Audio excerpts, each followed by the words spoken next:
Luke Middleton, and I'm working at a company called Cryptio. And can you tell us where we are right now and how you're feeling? So we're at Eth Barcelona. It's a very cool venue. The weather's amazing. Loads of really good conversations with people as well, which is nice. It's super cool the fact that it's very crypto native. If you go to a traditional, people are a bit standoffish, a bit unfamiliar with it, but everyone's very open here, right? Everyone's speaking. It's a good place to be at the moment. Awesome. Tell us more about Cryptio.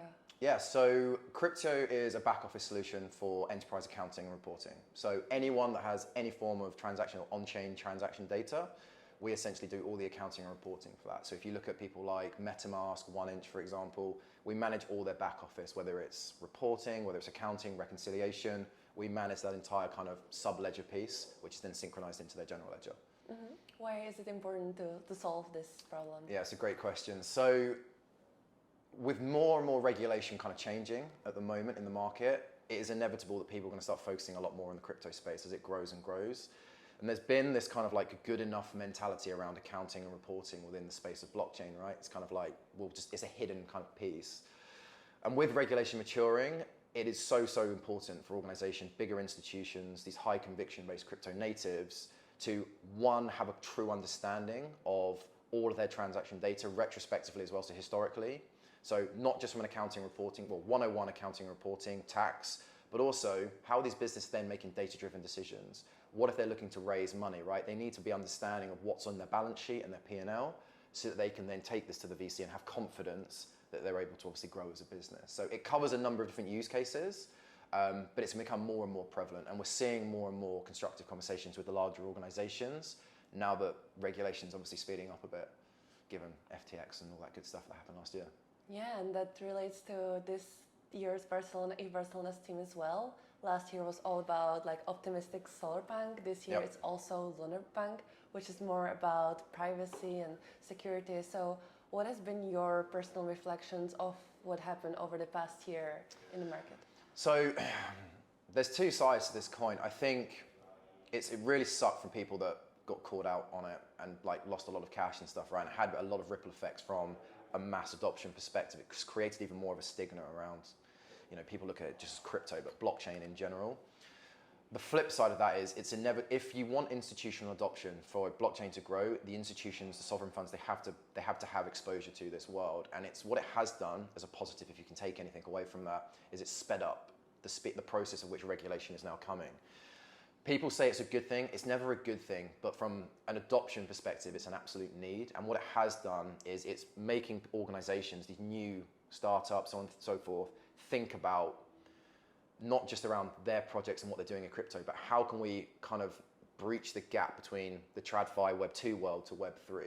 So in that respect, it has provided a lot of momentum around maturing the UX, maturing platforms that weren't necessarily enterprise standard to then bring in these institutions. But on the flip side of that as well, it was a nightmare like last year. The last 2 years really, like with not just FTX, but the Luna crash and 3AC and Celsius and all that good stuff.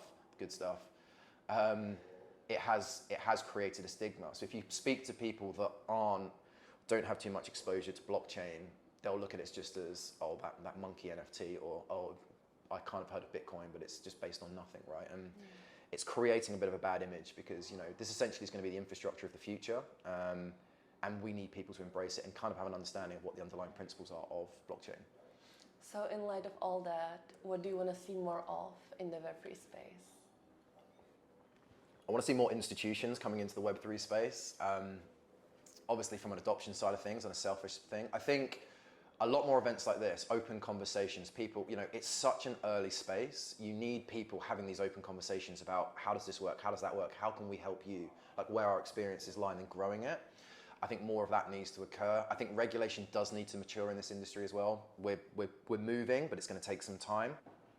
And we need to start seeing some more real world applications on top of blockchain. I think at the moment, it's very focused on tokens, tokenomics and that kind of stuff. And there's a big focus, to be honest, on the financial elements. And it needs to be more around how are we solving real world problems by utilizing blockchain? Like, do I think that 75 to 80% of the infrastructure going forward is going to be on blockchain in the future? 100%, absolutely.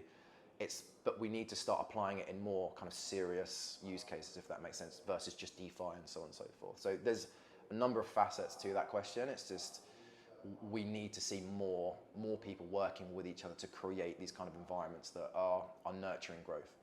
Love that. So what kind of topics are you excited to explore here at Eth Barcelona?